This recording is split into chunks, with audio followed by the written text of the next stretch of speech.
Greetings, my dear viewer. You're on the channel The Price of Cheating. The channel is for those who appreciate traditional family values and condemn adultery. So be sure to subscribe to the channel. Let's get started. What began as a seemingly mundane conversation between Ethan and Sarah soon spiraled into an event Ethan could never have foreseen. The couple, married for just over a year, had always appeared ideal, young, vibrant, and ostensibly devoted to one another. But one evening, Sarah broached a subject that would unravel their marriage in ways Ethan couldn't yet imagine. She casually floated the idea of pursuing intimacy with a coworker, a suggestion that would set the stage for a betrayal so profound it compelled Ethan to devise a calculated form of revenge. Ethan considered himself a man of unwavering principles. His commitment to Sarah was absolute, and he had never allowed himself to stray, not in thought, let alone action. So when Sarah posed an unexpected question that evening, asking if he'd ever consider being with another woman if given the chance, his answer was immediate and resolute. "No," he said. "You're all I'll ever need." To his astonishment, Sarah's reaction was far from appreciative. Her expression soured, her eyes rolling in exasperation as she muttered something he couldn't quite catch. Perplexed, Ethan pressed her, asking what had upset her. That's when she delivered a revelation that shook him to his core.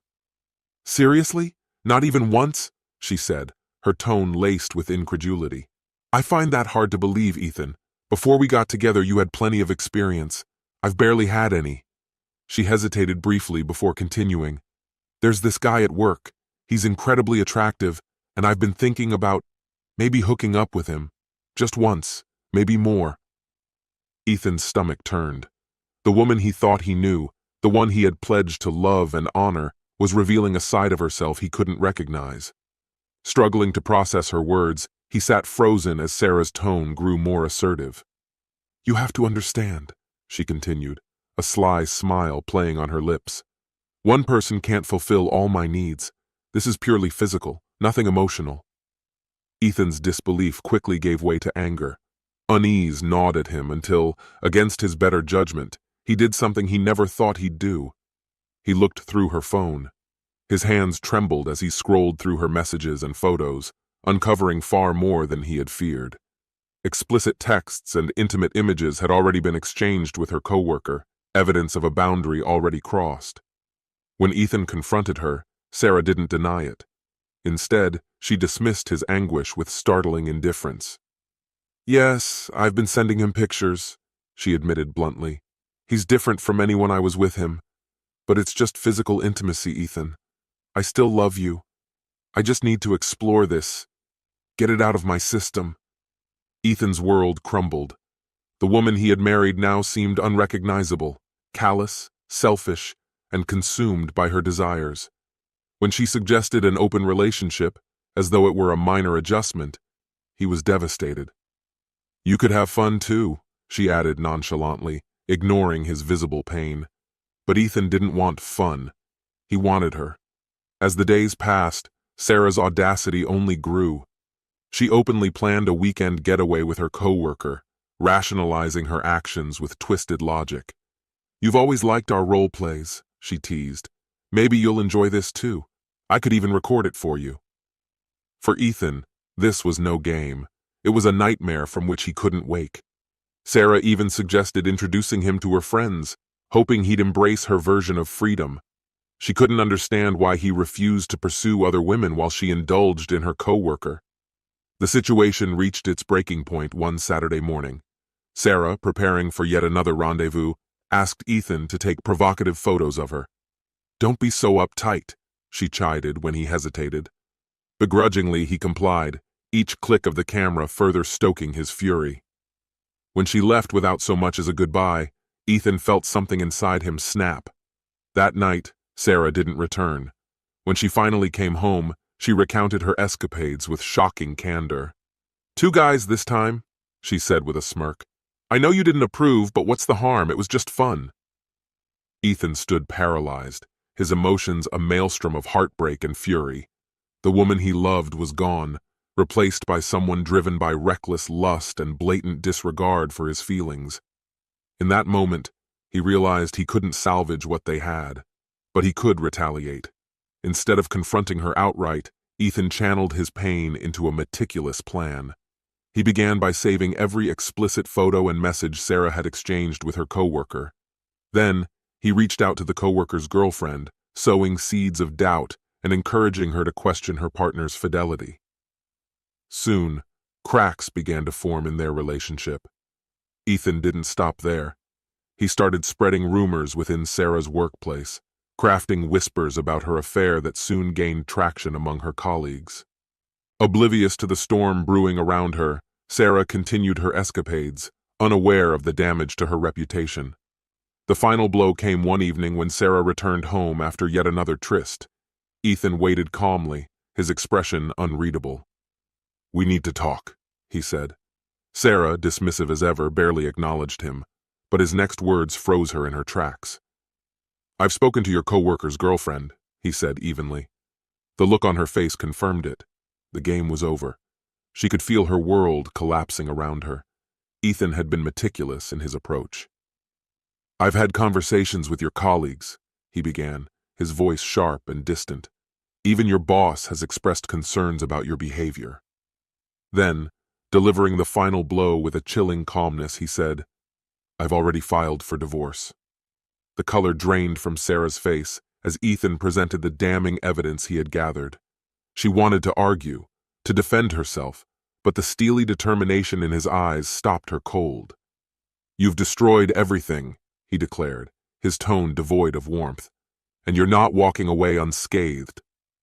For the first time, Sarah truly understood the consequences of her actions, but it was far too late. Ethan's plan was already in motion, an unstoppable chain reaction that left her powerless to intervene. The man she had once manipulated with ease was now firmly in control. Ethan watched as Sarah crumbled under the weight of her own choices, and though her pain brought him a grim sense of satisfaction, a dark question lingered in his mind. Was this the conclusion of their story, or the beginning of something far more twisted? His revenge had been calculated and ruthless, but would it be enough? Could he walk away satisfied, or would his thirst for vengeance drive him to go even further? As Sarah sobbed, her tearful apologies and pleas for forgiveness met only silence. Ethan turned on his heel and left, leaving her to face the wreckage of her decisions alone. Yet as he stepped out of their apartment, a strange emptiness settled within him. His revenge, though justified in his eyes, offered no real solace. The wound her betrayal had inflicted on him remained raw and unhealed. Still, he resolved to continue. Sarah would not only suffer but lose everything she cherished, one piece at a time. Her career became his next target. Ethan had already sown the seeds of doubt among her colleagues, planting whispers that cast shadows on her professionalism. Rumors of inappropriate relationships began to circulate, and her boss's wary looks hinted at growing suspicion. But quiet whispers weren't enough for Ethan. He wanted her downfall to be absolute and public. Over the following days, Ethan painstakingly compiled every incriminating piece of evidence he could find. Explicit messages, compromising photos, and recordings that documented her indiscretions. Each discovery fueled his anger, a bitter reminder of her betrayal and broken promises. When his collection was complete, he crafted an anonymous email and sent it to her company's HR department. The message was blunt, attaching the evidence and directly implicating her in unethical behavior. To ensure action, he provided contact details for her supervisor, making it impossible for the accusations to be ignored. The repercussions were immediate. Sarah was summoned to an emergency HR meeting, suspended pending an investigation, and left on the verge of losing her position. Her co-worker, the man involved in her affair, faced swift consequences as well, fired on the spot after his furious girlfriend confronted him with the evidence Ethan had provided. In a matter of days, Sarah's professional life was in tatters, her reputation obliterated. Gossip spread rapidly, and Ethan observed from a distance, taking satisfaction in her public humiliation. But even that wasn't enough. As the weeks passed, Ethan's actions grew colder and more calculated. Sarah's attempts to contact him shifted from desperate pleas to angry protests, but she still failed to grasp the gravity of what she had done. To her, the affair was a fleeting indulgence, a selfish pursuit of pleasure. To Ethan, it was the complete annihilation of his trust, his love, and the future he had envisioned for them. Determined to strip Sarah of every source of support, Ethan turned his attention to her personal relationships. Her new group of friends, women who shared her progressive views on relationships, were largely unaware of the full extent of her actions. They knew of the affair, but had no idea of the sordid details. Ethan decided they needed to know everything. Using a fake social media profile, he befriended Mia, Sarah's closest ally. With calculated precision, he steered their conversations toward topics of infidelity and open relationships, gradually gaining her trust. When the moment was right, he revealed the full truth: the texts, photos, and recordings that exposed Sarah's betrayal in its entirety. Mia's reaction was one of shock and disgust. The fallout was swift and devastating. Sarah's friendships unraveled, leaving her isolated and disgraced. The women who had once supported her now regarded her with contempt, horrified by her reckless disregard for loyalty and trust. Any attempts Sarah made to defend herself were met with indifference. The damage was irreversible. As the divorce proceedings advanced, Sarah's desperation grew. She begged Ethan for fairness, seeking to salvage whatever dignity and financial stability she could. But Ethan had no intention of relenting. To him, the path forward was clear. Sarah had to lose everything. Here is a rewritten version of the text with the same narrative style and meaning preserved. Ethan was unwavering in his quest to dismantle everything Sarah held dear: her career, her relationships, her self-respect, and now her financial independence. His lawyer, a shrewd and relentless tactician, had meticulously orchestrated the divorce proceedings to leave Sarah with almost nothing. As the primary breadwinner throughout their marriage, Ethan held all the leverage. With Sarah's recent job suspension and the fallout from a scandal he had deliberately set in motion, her position was utterly weakened. In the courtroom, Ethan radiated composure, flawlessly embodying the image of a wronged and heartbroken husband. He presented an arsenal of evidence: text exchanges, incriminating photographs, and video recordings that seemed to document Sarah's prolonged affair with a co-worker. The narrative painted her as reckless, selfish, and the primary cause of their marriage's collapse. Sarah, by contrast, appeared broken and diminished. The commanding aura she once carried had all but vanished, leaving her a shadow of herself. The judge seemed indifferent to her plight, and the ruling was brutal. Ethan was awarded the vast majority of their shared assets, while Sarah was left with a mere fraction of what she once depended on. She had lost everything: her job, her friends, her marriage, and now her sense of independence. Ethan's plan had worked to perfection, reducing Sarah's life to rubble. Watching her world disintegrate had given him the satisfaction he craved. But as he returned to his now barren apartment, devoid of Sarah's presence, he was struck by an unexpected void. The victory he had sought so fervently tasted bitter, leaving behind an ache he hadn't anticipated. Her betrayal had wounded him deeply, and he had ensured she paid the price. Yet now, with his mission accomplished, a troubling question began to haunt him. What remained for him now? The anger that had driven him hadn't disappeared. Instead, it seemed to linger, darker and more oppressive than before. Ethan felt himself morphing into someone he no longer recognized: cold, unrelenting, and consumed by vengeance. As weeks turned into months, Ethan's isolation deepened. In his obsession with punishing Sarah, he had severed most of his personal connections. Now, with his goal achieved, he began to see the toll his actions had taken on his own life. He had been so fixated on making her suffer that he had ignored his own need for healing. One quiet evening, while sitting alone in his silent apartment, his phone buzzed with a message from Sarah. Her words were brief, stripped of anger or pleading. "I'm sorry for everything. I've lost everything because of my mistakes. I just hope one day you can forgive me." Ethan stared at the message, reading it again and again. Forgive her? The concept was alien to him. He had believed that vengeance would bring him closure, a sense of justice. But now, in the emptiness of his life, he realized that peace had eluded him completely. Destroying Sarah hadn't repaired the damage to his soul. It had only deepened the wounds. In his pursuit of revenge, he hadn't just ruined her life. He had also forfeited parts of himself. Without replying, he deleted the message and turned off his phone. Ethan had achieved the revenge he sought, but the triumph was hollow. Alone, he stared into the void left in the wake of his actions. What he had thought would be a moment of satisfaction revealed itself as a cruel illusion. The weight of his choices pressed heavily on him, and he was left with the sobering truth.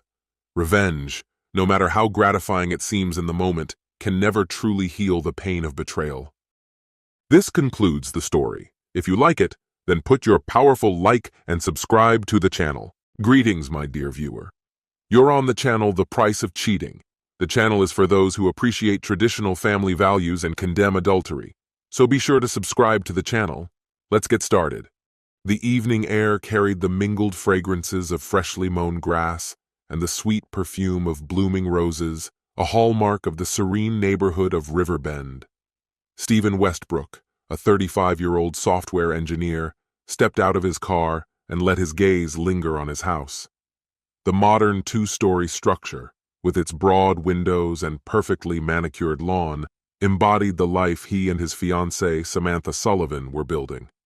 With their wedding just a fortnight away, the home wasn't just a place, it was a symbol of their shared dreams and the love binding them together.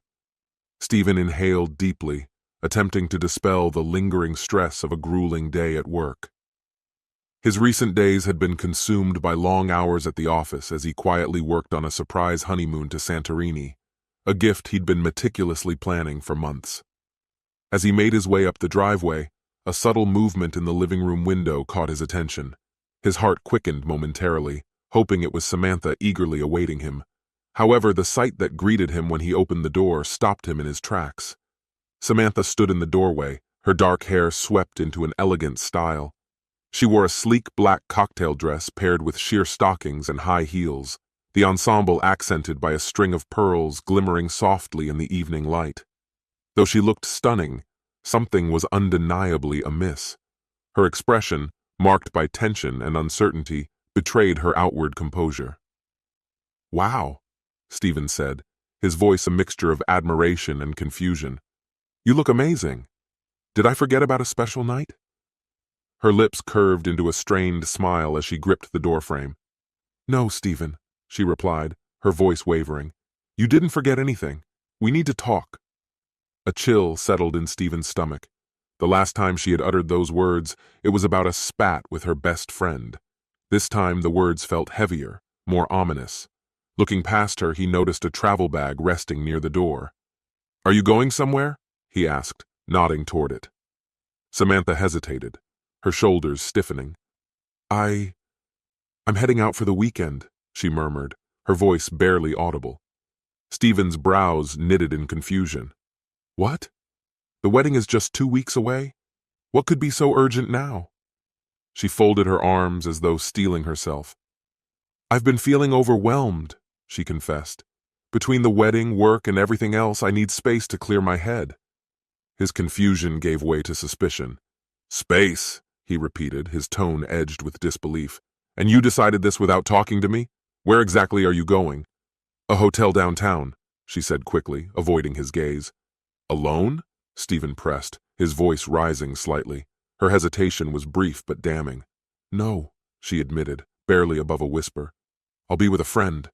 Stephen felt the air leave his lungs as her words sank in. His mind raced, grasping for clarity. "A friend?" he asked sharply. "And this friend, he wouldn't happen to be a man, would he?" Samantha's face flushed, her gaze dropping to the floor. "It's not what you think," she stammered. "He's just a friend." Stephen's fists clenched as his frustration boiled over. "You're spending the weekend with another man 2 weeks before our wedding, and you expect me to believe it's innocent? Who is he?" Her silence was deafening. Stephen took a step closer, his voice firm. "Tell me his name, Samantha. Don't make me ask again." Tears welled in her eyes as she finally whispered, "It's someone I've been talking to." "Talking to?" Stephen's voice was thick with disbelief. About what? Us? She nodded, barely meeting his gaze. Yes, she admitted, her voice cracking. Stephen's jaw tightened as he struggled to contain his emotions. And this someone? He isn't a therapist, a counselor, or a priest, is he? He asked, his tone dripping with sarcasm. He's a good listener, she muttered. Stephen threw his hands up in exasperation. A good listener? You're risking everything we have because some guy decided to lend you an ear? I'm not throwing anything away, Samantha protested, her voice breaking. I just need to do this. For me. For us. Stephen let out a bitter laugh, the sound hollow. For us? How does sneaking off to a hotel with another man help us? Her tears spilled over, streaking her makeup. I don't expect you to understand, she sobbed. Stephen's anger gave way to a profound sadness. How long? He asked quietly. What? Samantha replied, her voice small. How long has this been going on? He clarified, his voice trembling. Her lips quivered as she confessed. A few months. But it's not what you think. We've only been talking. Only talking? Stephen's voice was cold. Do you honestly think I'll believe that? I swear, Stephen, she pleaded. It's never gone further than that. Not yet, he shot back bitterly. But that's why you packed the bag, isn't it? Her silence was answer enough. Stephen turned away, running a hand through his hair as he struggled to process the unraveling of his world. He turned back to her, his voice heavy with pain. Do you even love me, Samantha? Or was this all just a charade? Her sobs deepened as she choked out her response. I love you, Stephen, I do. You're everything I've ever wanted, but... Her voice faltered, tears streaming down her face. But that's exactly why I did this. I needed one last experience before we got married. Stephen stared at her in shock. What are you saying? I've only ever been with you, she confessed. And as much as I love you, I couldn't shake the feeling that I was missing out. I just needed to know what it was like to be with someone else before committing to forever. Stephen inhaled sharply, his anger rekindling. So you're willing to throw everything away for a fleeting moment of curiosity? Is that supposed to make this easier to forgive? Stephen's voice was steady but unyielding as he confronted her. This is it, Samantha. If you step out of this house with that bag, there's nothing left for us. No wedding, no future, nothing. Do you understand? Samantha stood immobilized, her tears carving streaks down her cheeks. Stephen, don't do this, please, she begged, her words trembling.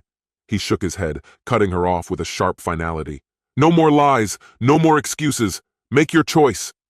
Her gaze flickered between him and the door, the weight of her decision pressing down like a suffocating fog. Seconds stretched into eternity before she clutched the bag closer to her chest and whispered, I'm sorry. Stephen's heart fractured as he watched her turn and leave.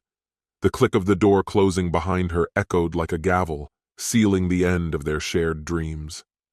Left standing in the empty foyer, Stephen felt an avalanche of emotions crash over him. His mind raced with relentless questions. What had gone so wrong? Could he have changed the outcome? And now, with the life he knew in ruins, what was his next step? That night, he sat alone in the dim glow of his living room, nursing a glass of whiskey. The liquid burned as it slid down his throat, mirroring the anger and pain roiling within. Thoughts of betrayal swirled like a storm. Though he didn't know the man's name, Stephen vowed to uncover the truth. Samantha's actions demanded answers, and he wasn't about to let this end quietly. The following morning, he dialed Alex, an old friend from college, who had transitioned into a career as a private investigator. Alex, it's Stephen, he began, his voice raw and strained. I need your help. Samantha's been seeing someone else, and I need to know everything about him. Without missing a beat, Alex replied, I'll get on it. Give me a couple of days. When the call ended, Stephen's eyes landed on the engagement ring sitting on the coffee table. The sight of it stirred a complex mix of sorrow and resolve. Samantha had shattered his trust, but he wouldn't let her betrayal go unanswered. 2 days later, Alex called back with news. His name is Victor Tomlinson, Alex reported. He's a marketing consultant at her firm. Divorced, mid-40s, no kids. They've been meeting regularly, dinners, drinks, and last night they checked into a hotel downtown. Stephen's chest tightened. Do you have proof? Photos and receipts, Alex confirmed. I'll send them over. Moments later, Stephen opened the email. His hands trembled as he clicked through the images. Each one was a dagger. Samantha and Victor sharing laughter over dinner, their hands entwined as they walked into a hotel, the time-stamped receipts confirming it all. Stephen's anger ignited like a wildfire. He had given her an opportunity to confess, but she had chosen deceit. She would pay for that choice. Over the next few days, Stephen meticulously crafted a plan. The sting of betrayal still fresh, he refused to let the pain consume him. Samantha had underestimated him if she thought she could betray him without consequences. The first step was protecting himself. He scheduled a meeting with Claire Hartman, his astute and no-nonsense lawyer. Claire listened carefully as Stephen explained the situation, her brow furrowing with concern. He handed her a list of his assets and said, I want it all secured. The house, the accounts, the car, everything. She nodded confidently. Since you're not married, she has no legal claim. But we'll make sure there's no room for complications. Leave it to me. For the first time in days, Stephen felt a flicker of relief. Samantha might have broken his heart, but she wouldn't take anything else. That evening, another email from Alex arrived. This time, it contained a detailed report on Victor, his home address, work history, and even the car he drove. One detail leapt out. Victor wasn't just a colleague, he was Samantha's boss. The revelation turned Stephen's stomach. Can you dig deeper? Stephen asked Alex over the phone. What exactly are you looking for? Alex inquired. Anything shady, financial misconduct, a criminal record, skeletons in his closet, whatever you can find.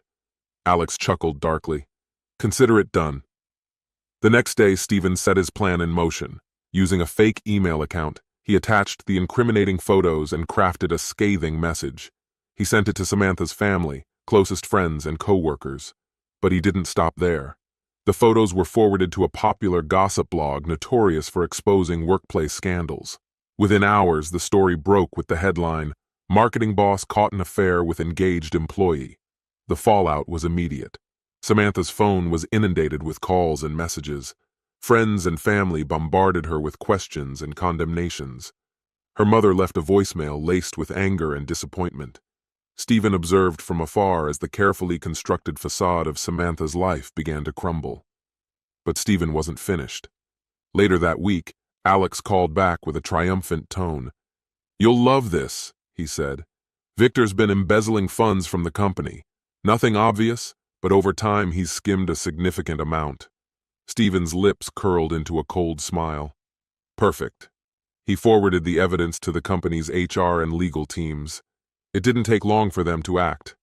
By the end of the week, Victor was escorted from the office, his career in shambles. On Saturday, Samantha appeared on Stephen's doorstep, her polished exterior replaced by desperation.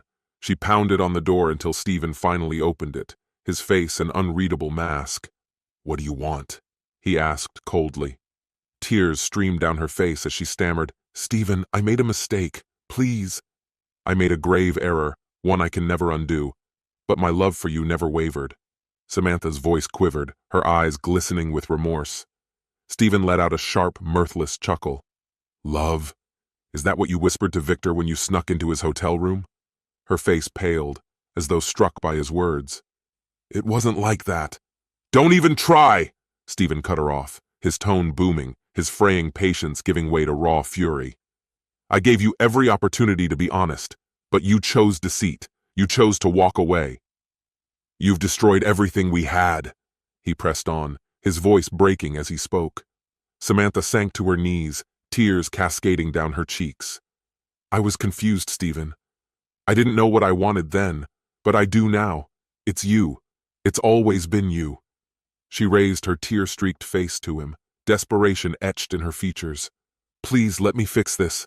Give me another chance. Stephen's gaze was cold, his emotions a chaotic mix of pain and anger. You still don't understand, he said, his voice chillingly composed. This isn't about second chances. It's about accountability, he continued, each word landing like a blow.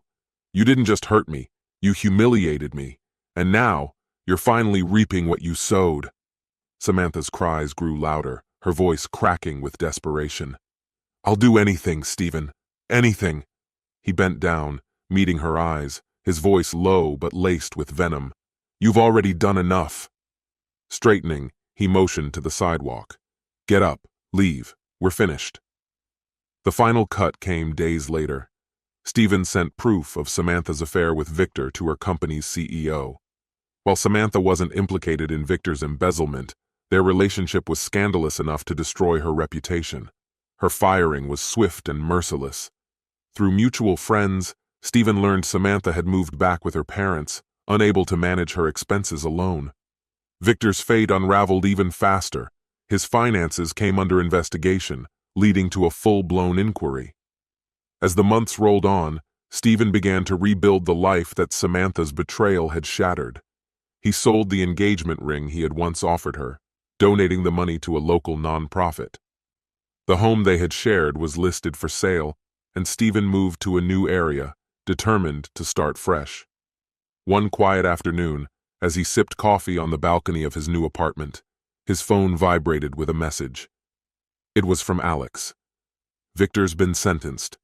3 years for fraud." Stephen exhaled slowly, a faint smile tugging at his lips as he closed the message. For the first time in what felt like an eternity, he felt a sliver of peace. Samantha's treachery had nearly broken him, but in surviving the ordeal, he found resilience he hadn't known he possessed. He vowed never to allow anyone to exploit his trust again. The wounds would take time to heal, but one truth was certain. He had emerged stronger, tempered by the storm he had weathered. This concludes the story. If you like it, then put your powerful like and subscribe to the channel.